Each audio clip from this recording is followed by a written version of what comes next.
I first want to tell you how honored and excited I am to have been able to work with these young ladies. They are so hardworking, and our project is something that they saw the importance of immediately. Really took their ownership of their project to heart. And I think that really shines through their project. One thing that I think they did an excellent job at this semester was getting in the face of everyone in our community and bringing their products with them wherever they went. I know I said this before, but it really is true that we all had the products in our cars up to about a couple of weeks ago, because the primary thing for us and what the students were able to accomplish was get so much feedback about our products, and the feedback that they got really shines through. And they were able to get so much more than just hiding behind a computer and Googling out their questions. So I'm so excited for you guys to listen and learn about our project today. They've put a lot of hard work and a lot of hours, and they really know that these potential recommendations have an amazing impact for women across the world. So without further ado, I'd like to introduce Team Tulsa.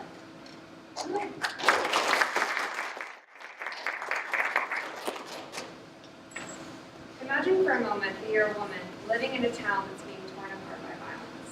You're so afraid for your family's safety that you escape to a refugee camp where you have no personal connection, no job, and limited opportunities. What do? How do you provide for your family? Hey everybody, I'm Lauren Wells, and I'm studying occupational therapy. I'm Nikki Adiwa, studying in public health. I'm Kristen Messerly, studying public administration. We also have the entertainment leader with us, Sarah Gray. This semester, we have the pleasure of working with Dr. Hibashi, who is faculty at OU Tulsa, as well as CEO and director of Toys for Hope. Toys for Hope is an organization that employs refugee women by having them hand-make toys. These toys are then sold internationally, and the profits are used to provide these women with a living, sustainable wage. Even though Toys for Hope has only been around for about 2 years, they've received a lot of attention from the area from people who love what they're doing and want to do it in other places. However, they've yet to have a sustainable business plan, so we've been working this semester on creating a sustainable business plan that focuses on their current unit in Jenin, Palestine, and making it operationally efficient, as well as focusing on expansion plans for the future. Currently, Toys for Hope has been operating with about $86,000 in losses that's caused them to be dependent on outside funding and grants.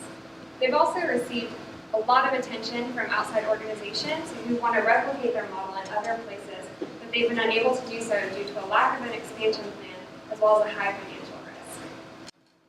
Our solution, though, is to provide Toys for Hope with the tools that they need in order to become independent and sustainable. The first part of our plan focuses on the current unit in Jenin, Palestine.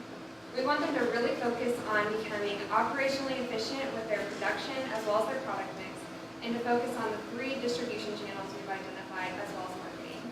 We believe that with this plan, we'll be able to help them increase their impact by hiring 9 times the amount of women in the next 7 years. The second part of this plan focuses on expansion for the future. We wanted to give them proper guidelines for expansion, as well as to minimize any financial risk that they face in the future. With this part of the plan, we believe that they'll be able to increase their impact by hiring 11 times the amount of women in the next 7 years. What we're going to do today is just walk you through the business plan that we've spent all semester making. First, we'll talk to you about just the context and the background of the product as well as the market. And then we'll look at the current unit that's in Jenin, Palestine, and how we think that they can really improve and become efficient. And then finally, we'll talk to you about our expansion plans and the guidelines for the future. So Toys for Hope makes these amazing products that people love. They love them because they're environmentally friendly, they're educational. They're typically around $50 to $100 and for kids ages 3 to 7, and these are actually some of the products. They include things like stuffed and unstuffed, letters and numbers, and you can actually see the full product line in our reception after the presentation. Toys for Hope sells these products in a $1.7 billion socially conscious good market. Socially conscious goods include products like Tom's shoes. So Tom sells shoes in order to fund their social mission of providing every person in the world with a pair of shoes, much like Toys for Hope sells toys in order to employ refugee women. Within that socially conscious good market, there's also a $187 million market for toys. And overall, this market has been increasing rapidly with over a 5% increase in the past year alone. Within this market, we've identified two types of people who are going to buy our products. The first are customers under 40.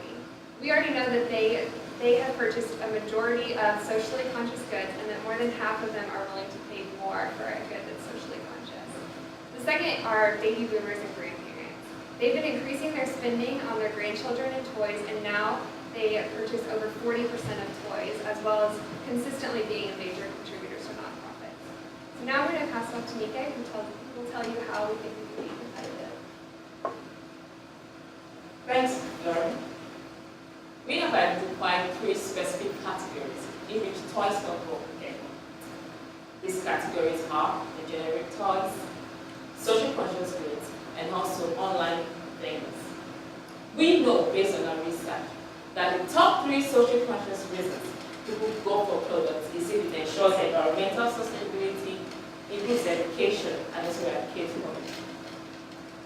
Now I'm going to tell you the basic reasons why we are assured and confident that Toys for Hope will be successful.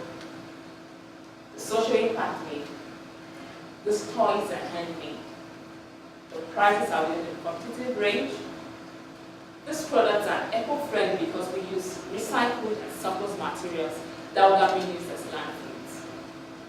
These products have educational value. To ensure the safety of our every end user, these products are in the process of being certified as safe in the United States.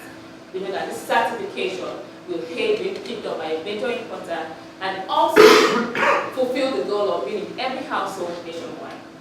Now I've told you why we know we're successful. Kristen will walk you through the current unit in Jenny. Thanks, Mika. So of the socially conscious good, Toys for Hope is the only company that we've found to be successful in the Middle East. And that is because Dr. Hawashi has the knowledge, experience, and connections in the Middle East to make it successful. Toys for Hope is unique because they act as the link between the artisans and the customer. They do this through marketing, distribution, and management. Toys for Hope provides the unit of artisans with an on-site manager, the product design, and the sewing skills. Then as the toys are produced, Toys for Hope purchases the toys for the cost it takes to maintain the unit of artisans, the labor hours, and a 10% profit margin. So currently there are 29 different varieties of toys, and it takes anywhere from 7 to 52 hours to produce each toy. So we've compiled our research based on child and business experts, retail store owners, and customer feedback surveys to make recommendations that will improve efficiency in production and increase sales. So our first recommendation is to to reduce the number of toys being made from 29 to 7. And 3 of these are new products under the price range of $30. This will widen their market and increase the turnover rate in sales. Secondly, we recommended that they we made recommendations to the production process itself. So for example, we recommended that they provide incentives to the women to produce more toys at a faster pace. So currently, Toys for Hope sells the products directly to the customer, and the people love the toys. The problem is just getting enough toys to as many customers as will make them profitable. So we've identified 3 distribution channels to make this possible. We've identified online sales, an ambassador model, and retail stores. So now Mika's going to walk you through what each of these distribution channels looks like. Thanks, Kristen. Like Kristen said, we've identified 3 distribution models. Based on our research and also benchmarking other companies, we know that these are the best practices. We also know that they work hand in hand without being antagonistic. Now I'm going to tell you what each model is and the roles of Toys for Hope. Toys for Hope's products will be sold through their own personal website and so through other online vendors. Online vendors will receive 0 to 3% commission per toy sold. Toys for Hope's responsibility is to create a quality social media presence and also to create vendors like Etsy. Ambassadors are individuals who are passionate about the impact Toys for Hope makes, and they are willing to tell the story and drive sales through personal events and also trunk shows. They will receive a 20% commission per toy sold. Toys for Hope's responsibility is to provide the application process and also give them training materials to ensure quality control. For the retail sales, the product will be sold in specialty boutiques that carry children products and also social conscious goods. This retail stores will pay 40% markup price per toy sold. Toys for Hope's responsibility is to employ an individual sales representative that would serve as an intermediary between Toys for Hope and also the retail stores. Toys for Hope is also responsible for providing display and branding materials to further tell the story. Now, Kristen will tell you more about the financial implications of these models and also our next step. So currently, Toys for Hope is a one-unit operation employing 13 refugee women and losing $86,000 per year. However, with our recommendations, Toys for Hope will increase their operations by 9 times over the next 7 years and profit over $400,000. In order to do this, we recommend that they first focus on their ambassador model, as this is lower cost to Toys for Hope and will be faster in the short term. Under this model, we expect them to be profitable by the 3rd year, selling 3,500 toys in a year. At this point, they can shift their focus to getting their products into retail stores, which will allow them to scale quickly. By the 7th year, we expect them to be in 88 retail stores across the nation and be employing 120 refugee women. Toys for Hope is providing these women with not just stable jobs, but a supportive environment where they're surrounded by women sharing similar challenges. So our financial model is more than just about increasing sales. It's about changing an entire community. Right now, Toys for Hope, we recommend that Toys for Hope really focus on their current unit in Janine for expansion because there is a wait list of women just waiting to be employed by them. However, Dr. Habashi is continually approached by outside organizations like World Vision who want to open Toys for Hope units in other regions. So we've outlined an expansion plan to make this possible. So once Toys for Hope is stable and profitable, they can consider expansion through a social franchise. The key to expansion here is a trusted partner organization who can provide the startup cost of a new unit and identify the new unit of artisans. This new unit should have access to surplus materials and access to Skype.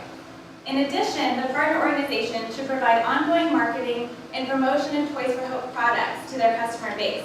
This will mitigate some of the risks for Toys for Hope.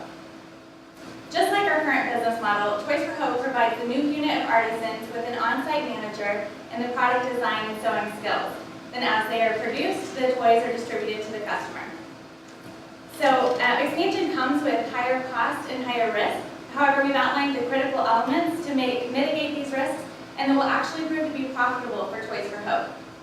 Whether Dr. Habashi decides to expand or not, we've shown you the operational, sales, and financial models to be successful. In the next year, we will know whether Toys for Hope can produce and sell 3,500 toys and continue to scale. A marketing strategy is extremely crucial here. So first, we recommend that they focus on their ambassador model, recruiting ambassadors and getting their products in trunk shows and in local markets. We also recommend that they update their website and logo and continue to develop the Etsy shop that we created for them. It's also really important that they gain an active presence on social media like Facebook, Twitter, and Instagram, really marketing the story behind Toys for Hope and the quality and value of their toys. Once they pass the tipping point of profitability, they can shift their focus to getting their products in retail stores. At this point, they need to gain safety regulations and potentially fair trade certification. We also recommend that they partner with an organization called Aid to Artisans. This organization helps small artisan groups connect with major importers like World Market. Once they are stable and growing, they can consider expansion through partner organizations. In the end, we are doing more than just providing aid to these women in Palestine. We are empowering them with the knowledge, skills, and support to lift themselves and their families out of poverty. Our team has had the honor to play a special role in the global impact of this project, and you can too. You can change the world for a child just by purchasing a toy for yours. Thank you, and we'll now open it up for questions.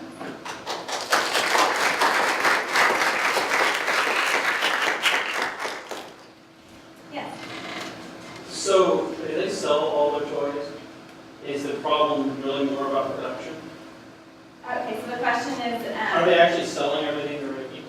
okay, well, they are, the problem is not production. The problem is marketing and sales. We can grow in production, like I said, that they have a wait list of women waiting to be employed. So the problem is, we definitely need to improve the production process so that it's faster to produce the toys, but then getting the product, and we can price them lower so that they can sell faster. So currently, there is a marketing sales, so they can make toys, but you wouldn't be able to sell them all. Is that what I'm understanding? Yes, yeah. Right now, they're selling the products directly to the customer instead of having these distribution channels that gets them out faster. Yeah. The man that owns Hobby Lobby in Mardell lives in Oklahoma City. Yeah. Have you considered going to him because he does Mardell's, I think he's a teacher supply place. Yes, great question. So her question was, have we considered going to the owner of Hobby Lobby in Mardell?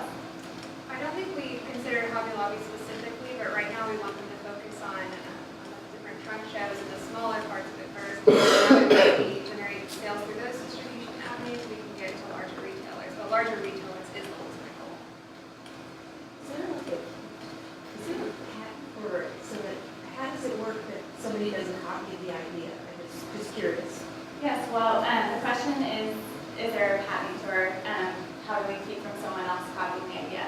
I think they're happy with someone copying the idea. The problem is that no one can. So Dr. Kobashi has the expertise in the region. No one else is able to do it. So it's not a problem in terms of a patent, and there's plenty of space in the market for groups like this to sell their products. What was the price of most of the products, did you say? $80 to $100? 50 to 100. But we suggested a few toys that would be under 30. And are the women getting paid yet? Okay, they are getting Yes, paid. ma'am. Do we have any feedback from them about what this has meant to their lives, to, using your marketing? Yes. Yes. They are excited that that is the production of the toys pays back to the family needs, and then they're excited because they can fed for their homes and they have something to do Yes. instead of sitting at home and then.